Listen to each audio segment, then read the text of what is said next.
the reality is that's where we are. So that's number 2. Number 3 is educate yourself. Read everything you can. The school is not your alma mater, books are. Malcolm X said that.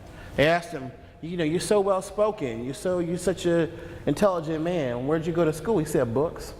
In prison. You know, when I first started doing what I was doing, people came for me. I remember this one person came for me at Thomas Jefferson's Monticello, and I would just start to do the heirloom seeds and just start to grow stuff. And she asked me what like genus and species a plant was, and it was a trick question. I knew it was a trick question right then and there, but I didn't know the answer, so I gave the wise man's answer, wise woman's answer, which is what? I don't know. But I got a book and I can look it up. And the condescension and the pettiness that came out of that face, like, why are you even here? So I went home. I said, okay, I'm never going to feel like that ever again. So I went home and I started listing out all the things that black folks in Africa, the Caribbean, in the South ate. Plants, animals, everything. And I started learning every scientific name I could. So that when I got up there on that stage, I could say, and Sus scrofa, the common pig, and Diospis virginiana, persimmon, and Musa paradisica, the banana, and people don't fuck with me like they used to, because I became that walking dictionary, walking encyclopedia. Oh no, you didn't tell me, I told you. Anybody can do that. It does not take a PhD. I never finished school. I went to Howard University. I dealt with financial issues. I dealt with a lot of shade from my own people. I was inspired by a different world. I wanted to be hanging out with Dwayne Wayne and Freddie and Whitley and Ron and all them. And I wasn't and no disrespect to my alma mater, I still love Howard and I still love HBCUs, but I'm gonna tell you, there was a lot of shade there. I wasn't the average bougie kid that walked up in there and walked out of there. And I wasn't treated very nice. And I said, I know what I want to learn and study. And they were like, no, we're gonna do the old fashioned route. And I said, I can't do this. So I'm not in front of you. I did my own thing. And it was hard. It took me longer than it would take everybody else. But you know something? I can look back and say, I ain't got no college debt. I can look back and say, I don't owe nobody my existence.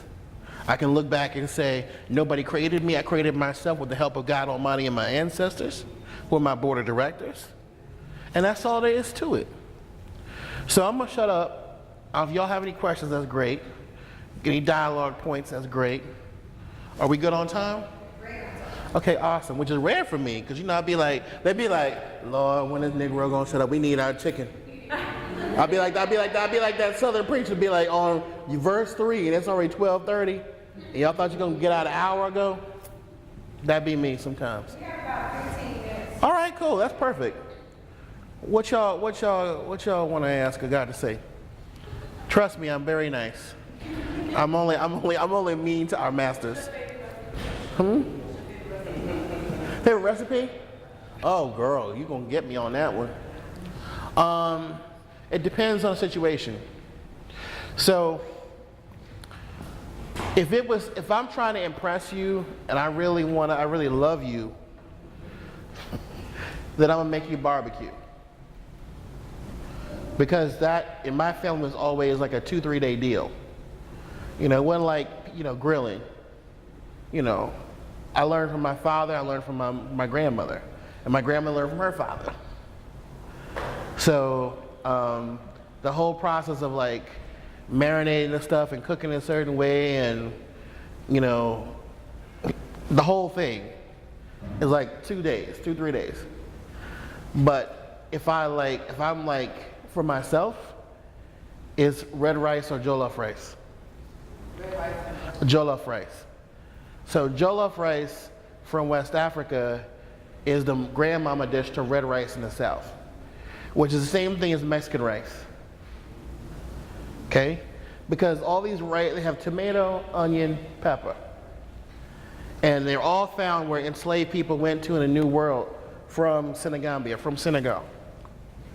And in Senegal, the rice in the north, they eat it with fish, but in the south it's called benachen. And it's just simply rice cooked with tomatoes and onions and peppers and other good stuff, which became red rice in the south, right? So for me, that's my comfort food because it's that good.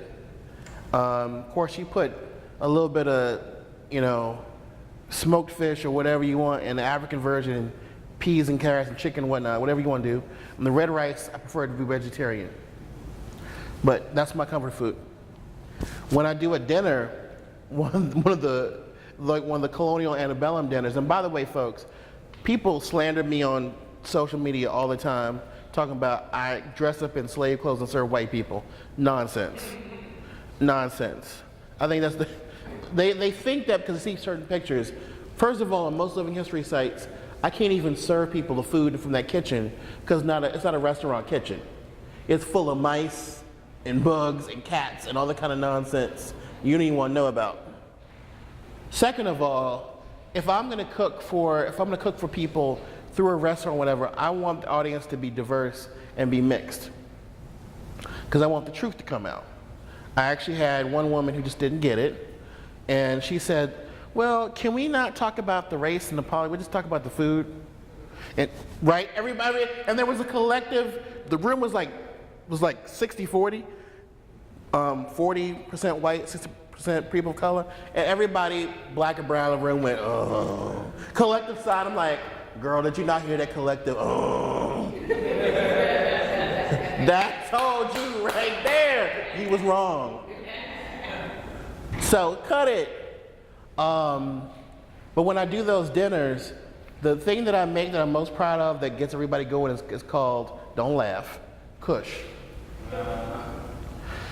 So it's really funny when I go to like a middle school and I say that and the kids roar. I'm like, y'all bad kids. But it comes from the word kusha, which is from couscous, Arabic. And it's from, that Senegal to Nigeria belt where people ate grain dishes as like the base dish. So it's stale cornbread. It's like cornbread dressing, but it's not, it's like a hash almost. And it's like herbs and hot peppers and sauteed onion and the stale cornbread all mashed up together. And people eat that nonsense up. And it costs like $2 to make. And like all the things I make in a dinner, and it costs all this money to get the heritage breed this and da-da-da. And the thing they love the most, the stale, and it takes $2 to make. That's the strength and the power of our cooking. How are you going to take an old goat and an old this and a that and turn it into a multi-billion-dollar industry? People love the cooking of black and brown folk. They love it more than they love us. That's the problem. We got to get those things on the same level. But to me, those are some of the three big recipes I have. And then apple crisp is like the other one. Because my mom, when I was growing up, my mom would put the oatmeal in it. I didn't like that. So I said, Mama, take the oatmeal out of there. So then I started to learn how to make it. And I remember the last Thanksgiving I had with my mom, I did not know it was going to be the last Thanksgiving. I remember I went to I had a program up in Wisconsin, and I went to the farmer's market, and I got all these apples, different kind of apples. I learned a good trick I want y'all to learn. Like, anytime you make something with apples, find you an apple that's sweet, that's tart, that has better texture but not really a lot of taste. Find your apple that's very fragrant. Just take 5 or 6 different types of apples. Don't use just one apple. And throw that in there, people be like, dang, this tastes real good. How you make that? And that's because you mixed them up. Because it's hitting all the different parts of their tongue, all parts of their brain. So I made the vanilla, I went and got these vanilla beans, did the whole thing. And when that last Thanksgiving, I made this big pan of apple crisp. And my mother, who was tough, my mother was a black tiger mom, trust. My mom was kind of a mother who said, we walked out with an A-. She says, why'd you let that white kid beat you with an A+? She was for real. And when I cooked, it was no joke. You know, don't mess with the food. Don't do nothing I didn't tell you not to do.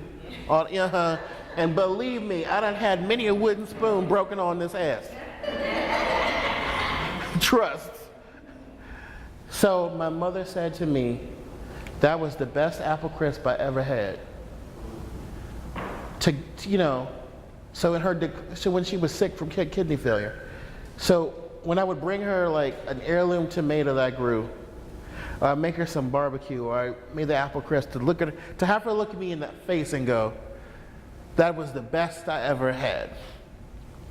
She was the best cook in my family. The best cook everything I ever know in this life meant the world to me. I will always have that imprinted in my heart and brain that my mother said that to me. So that's what that's about. What else? Can I say something?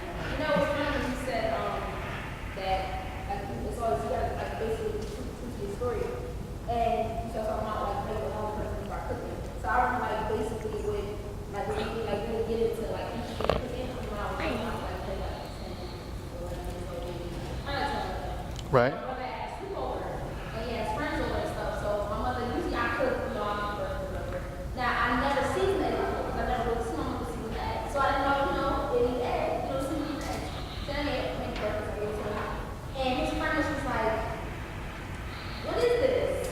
Like, what is seasoning? You ain't seasoning nothing. So I'm like, you know, already, I guess I did. He's like, you know, salt and pepper, none of that. Oh, like, I thought, you know, eggs was just seasoning.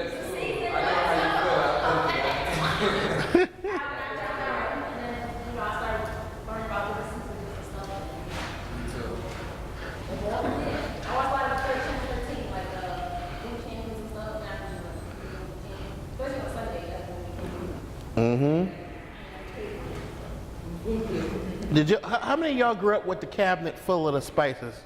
Like crammed. And then you go over somebody else's house and they have like 3 things. You be like, well, hold up. They might have hold up. Or watch this though. They have the salt, the pepper, and like 8 things of cinnamon because they keep forgetting they have cinnamon. Right? We ain't got no cinnamon. Let's go buy some more. And it's always like dollar store cinnamon. It's like, what are you doing? Yeah. Okay, career tip. Don't let nobody, look, you better listen, you better label your seasonings with numbers. So when you go out in the world, you do get a little dinner, and you only you know what's in these little jar and cover it up. Don't let nobody look Caribbeans, look Latins, look Africans, look, I'm telling you something, hide your nonsense. Put it all in a little, get your little spice jar thingy, put numbers on it, only you know which number. Because they be coming asking, what's in this? Don't you say a word. Or I'm telling you, the International Association of Colored Cooks will be on you to assassinate you, giving away our secrets.